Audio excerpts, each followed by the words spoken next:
Hello, welcome for the first time. My name is Jody and I run this book YouTube Fandango. This is my first ever tag or book tag video.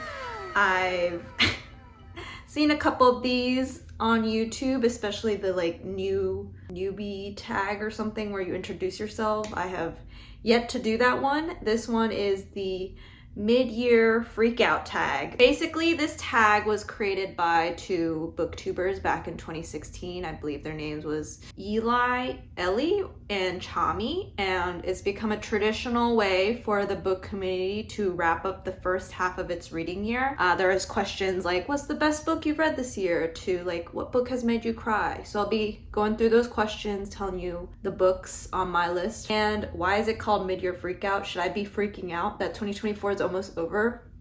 Maybe. Also, with tags, I'm sure you're supposed to get tagged by someone, but I did not get tagged by anyone. I am not popular enough. Crying in the club. But I kept seeing this tag on YouTube and I wanted to participate. I wanted to be a participante. Anyway, I wanted to jump on the bandwagon and try out this new tag. So hope you enjoy my first ever book tag video. And this is your reminder to stay hydrated and drink some water. But also I wanted to show off my beautiful double glass mug that I purchased this weekend. Ta-da! Okay, let's get started. All right, let's start with the first question, which is best book you've read so far in 2024. This is a loaded question, honestly. I'm gonna cheat and say two books. So the first one being In the Dreamhouse by Carmen Machado. I would have never picked this one up if it weren't for my friend Ada, who recommended this to me back in April when I was doing my friends and family recommend me books. And this is a memoir written by Carmen Machado about her abusive relationship with a woman that she refers to as the woman in the dream house. And this book made me realize that writing and books is a form of art.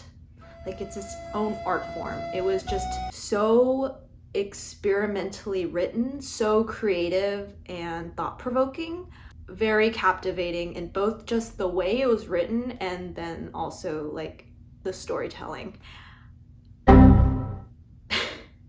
I've honestly never read a memoir like this. It was truly incredible. It was an incredible experience. I was mind blown. But I do have to give a trigger warning that it does cover topics like abuse and toxicity in relationships. So if you're going to pick this up, then I just sending you a warning for those topics. The second book that I need to mention is Cloud Cuckoo Land by Anthony Doerr. And like, what the WTF? Like, why? How could you hurt me in such a way, Anthony? You broke my heart in a million pieces and then put them back together. Like, why? Emotional, damn it! Jokes aside, I was in awe of how imaginative this story was. It's amazing to me that the human mind can conjure up such amazing things from just pure imagination. It was incredible. It did take me on an emotional roller coaster that took me a while to recover from, but overall the experience of reading this story was incredibly stunning and I won't forget it. This one's a really great one if you're looking for some masterful writing and imaginative storytelling, and also emotional turmoil. The second question is best sequel you've read so far in 2024.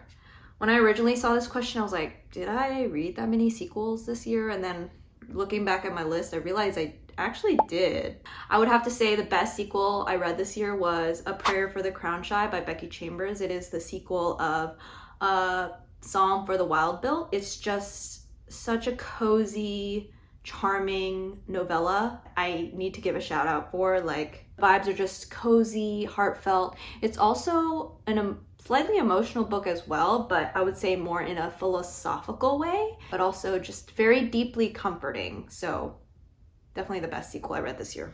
Third question, new release you haven't read yet but want to.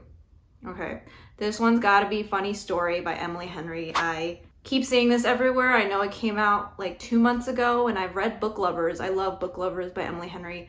The Happily Place was okay. I enjoyed it, but I don't think I like the trope of second chance romance. That's a trope in it, I think. I really love the friendship that was in Happy Place, but I did love Book Lovers, and I'm hearing like so many good things about Funny Story. I'm like, oh, I have to pick it up, but I just haven't had a chance to grab it yet. I also keep seeing it at bookstores, and it's like haunting me. It's like telling me, just buy me, but I don't know. I don't know. Yeah, I have to read that book this year. Most anticipated release for the second half of 2024. So I actually heard that Keanu Reeves is coming out with his own book this year, and I've heard of celebrities and famous people coming out with memoirs and autobiographies, but never their own like book. I believe he's co-authoring this book with an author named China Miéville, and the book is called The Book of Elsewhere. It's a science fiction fantasy novel that's coming out actually next week. And I don't know, it sounds really interesting, and I also want to see if the writing is any good. And also Keanu Reeves is just very handsome, so that has nothing to do with the writing or the book, but I don't know why I said that. But anyways, that's a book that's like has piqued my interest.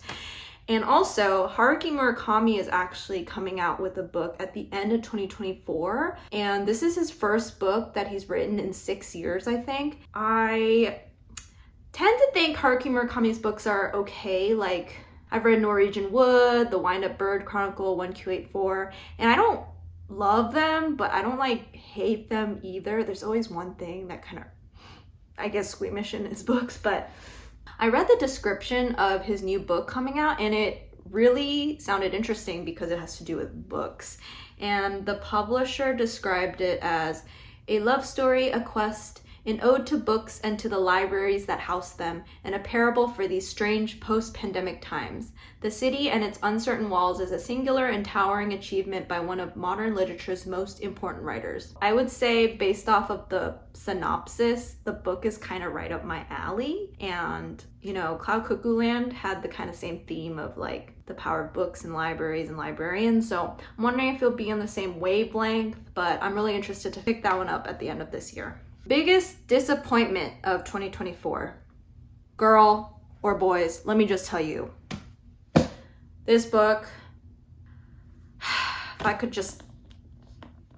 this book was so disappointing this year. I think this was maybe my lowest rated book this year. I don't know. I actually really enjoyed Fourth Wing too. It just came to me at a time where I needed that just magical school setting and spicy romance. I went into Iron Flame excited, but I was just left with sadness, honestly.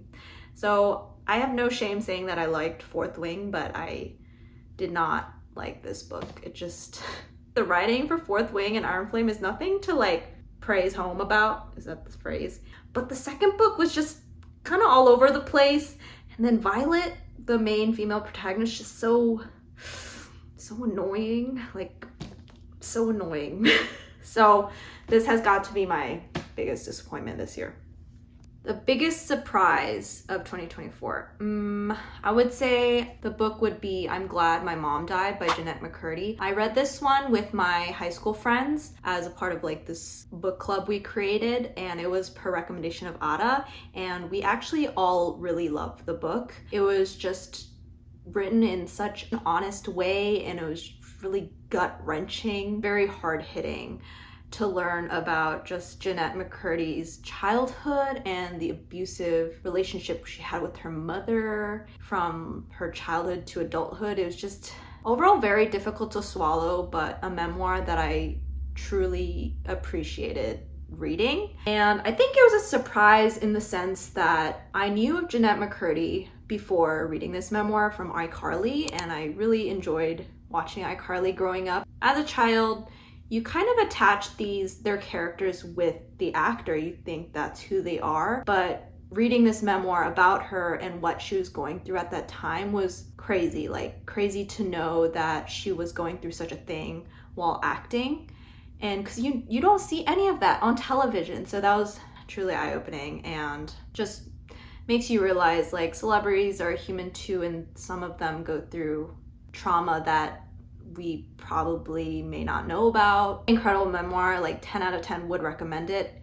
Have to give trigger warnings for eating disorders and child abuse, but yeah, I loved it. I love the memoir. The next question I don't really have an answer to. It's new favorite author.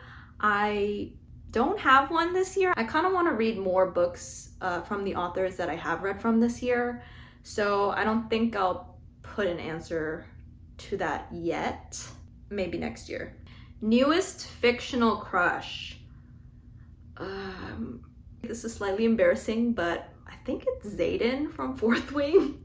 I think it was the first time reading about such a like brooding, dark, muscly, mysterious guy character from just in general. The way he was described maybe was also really hot. No shame. But also I really like this character Jack from Love Theoretically by Ali Hazelwood. He was just like a walking green flag. But in terms of like attractiveness, maybe Xaden, and personality, Jack. All right, no shame, don't judge me. Don't judge me. I'm judging myself, honestly though. But yes, that's my answer. Book that made you cry.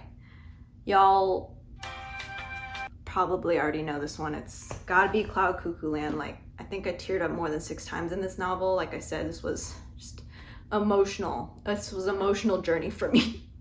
Anthony, you have my tears. This book made me cry. Books that made you happy. There's a lot. I try to like sprinkle in some happy books. I will give a shout out to this romance book that I read this year called The Hating Game by Sally Thorne. It's actually been out a while, but I just read it, and oh my gosh, it was just so, it was so good. It was so good in terms of a romance. Tension was there, the chemistry was there, the banter was there. It was just like comedic rom-com gold. I gotta put that one for a book that made me happy. Most beautiful book you've bought or received this year. So I wasn't sure if this meant like in terms of writing or like the book art, but I wanted to give a shout out to this book's cover art because it was absolutely stunning. So it's this one, Loot by Tanya James. Like look at this cover. It's so vibrant, so visually beautiful. So I gotta say this is one of the most beautiful books I picked up this year. Not only from its cover, but also in its storytelling. The writing felt absolutely vibrant as well. It's an adventurous story. It's about a boy named Abbas, and it takes place in India and Europe. It was a historical fiction novel that took me by surprise. And I actually recently saw the paperback version in bookstores, but the cover doesn't do it justice. Like the paperback cover is not as beautiful as the hardback. Maybe if I find one on the internet, I'll put it here. Next question, favorite book to movie adaptation you've seen so far this year? I think I saw 2, both romance movies, Red, White, and Royal Blue and Idea of You, which funnily enough, both have Nicholas Gazeltine in it. Oh, you know what? Didn't Dune come out this year? Dune Part 2? Maybe that's the best book to movie adaptation I've seen this year. And I also think it's one of those books, like Dune is equally a good book, but the movie was just equally as well made. Personal preference. I thought Dune, both Part 1, Part 2, was just amazing in terms of the cinematography, the audio, the visual effects, the costume and makeup, and the acting. I liked all of it. I really liked the movie. Some good memes came out of it as well. Like, listen, I gave. And you know, my friends wouldn't stop with the memes. I gotta say, Dune. Dune was probably the best movie adaptation I saw this year. What books do you really need to read by the end of this year? This is the last question. Probably Demon Copperhead by Barbara Kingsolver and Piglet by Lottie Hazel.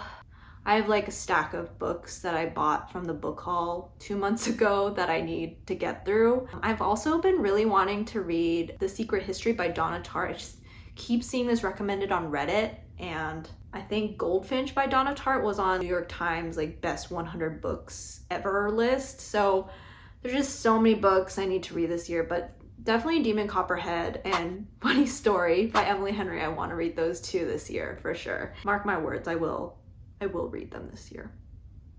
Well, you made it to the end of this video. I hope it's under 10 minutes. I feel like it might be under 15 maybe, I don't know. I'm trying to keep it short and sweet. Thank you for joining me for my first ever book tag video. I didn't even get tagged, but here we are. Let me know if you enjoyed this one, if we should do more book tags. So if you enjoyed the recommendations, the rambles, please comment, like, and subscribe. And bye, Felicia. See you on the next one.